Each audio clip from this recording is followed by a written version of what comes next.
Pourquoi est-ce que dans la Bible il est écrit que Dieu a aimé Jacob et haï Ésaü? Est-ce que c'est un passage compliqué? Est-ce que Dieu est cruel, méchant? Eh bien, pas du tout. Alors, on trouve deux passages qui mentionnent le fait que Dieu a aimé Jacob et haï Ésaü. C'est en Malachie chapitre 1 et ça va être plus tard cité par l'apôtre Paul en Romains chapitre 9 verset 13. Si vous avez lu la Genèse, vous savez que dans le ventre de Rebecca, il y avait Jacob et Ésaü qui étaient en lutte. Et c'est quoi l'interprétation d'après la Genèse? Eh bien, c'est que deux nations qui vont être issues de ces deux garçons-là vont être en lutte l'une contre l'autre. Et c'est Jacob, bien qu'il soit le deuxième né, qui va avoir la prééminence sur Ésaü.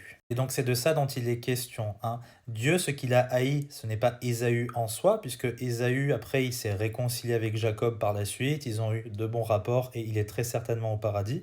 Dieu, ce qu'il a haï, c'est Édom.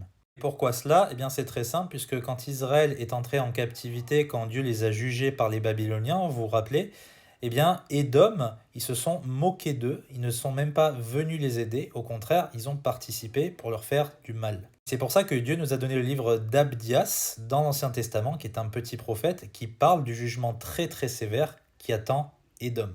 Et Malachie va simplement faire référence à cette prophétie qui a été accomplie, et donc il rappelle cela. Maintenant, pourquoi est-ce que l'apôtre Paul il fait référence à ce passage en Romains chapitre 9? L'apôtre Paul il détaille la théologie du salut concernant le peuple juif de manière générale, et il rappelle que la promesse elle a été faite en Isaac, et Jacob est issu d'Isaac. Donc quelque part, nous, par la foi en Jésus-Christ, nous sommes de Jacob, hein, celui que Dieu a aimé.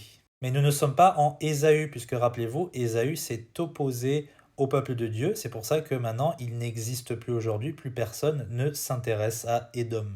Et donc, dans la souveraineté de Dieu, dans son plan divin, Dieu a fait en sorte que voilà, tous ceux qui descendent spirituellement d'Isaac et de Jacob soient préservés. Donc en fait, c'est simplement l'élection de Dieu dont il est question ici. Voilà, donc Dieu n'est pas rempli de haine sans raison contre Ésaü, ça n'a absolument rien à voir, c'est tout simplement le fait qu'il a une haine contre ceux qui vont descendre d'Ésaü beaucoup plus tard, qui se sont opposés au peuple de Dieu quand ils étaient en grande difficulté. Si vous n'étudiez pas le contexte, vous allez avoir peur ou dire n'importe quoi sur la parole de Dieu. Que Dieu vous bénisse.